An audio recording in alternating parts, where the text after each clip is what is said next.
নমস্কার বন্ধুরা, মিমিস কিচেনে আপনাদেরকে আরেকবার স্বাগত জানাই। আজ আমি আপনাদেরকে মোচা চিংড়ি বাটা বানিয়ে দেখাবো।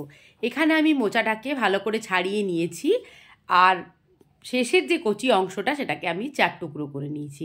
এবার মোচাটাকে আমি সেদ্ধ করে নেব, সেদ্ধ করে জল ঝরিয়ে রাখবো। এদিকে নিয়েছি চিংড়ি মাছ, পেঁয়াজ, রসুন, কাঁচা লঙ্কা আর নারকেল। এবার তেলের মধ্যে দিয়ে দিয়েছি আমি শুকনো লঙ্কা 2টো। এবার শুকনো লঙ্কা ভাজা হয়ে গেলে এটাকে তুলে আমি রেখে দেব, এটা আমার পরে কাজে লাগবে। এরপরে আমি ওই তেলের মধ্যে দিয়ে দিলাম পেঁয়াজ, 4 কোয়া মতন রসুন আর 3টে মতন কুচিয়ে রাখা কাঁচা লঙ্কা আর একটা মাঝারি মাপের পেঁয়াজ। এবার আমি এটাকে হালকাভাবে ভেজে নেব। প্রথমে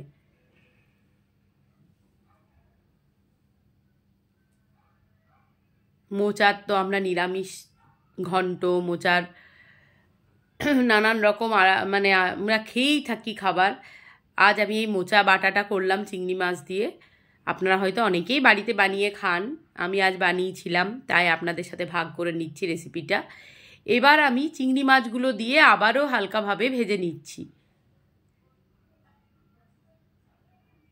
এরপর সেদ্ধ করে রাখা মোচাটা আমি ওর মধ্যে দিয়ে দিয়েছি, আর দিয়েছি 2-4টে মতন নারকেলের টুকরো।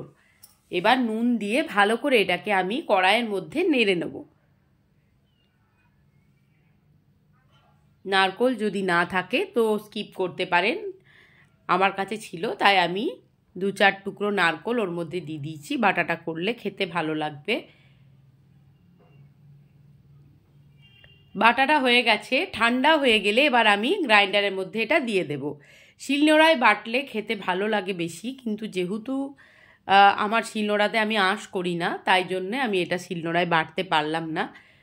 গ্রাইন্ডারের মধ্যে দিয়েই আমি পিষে নেব।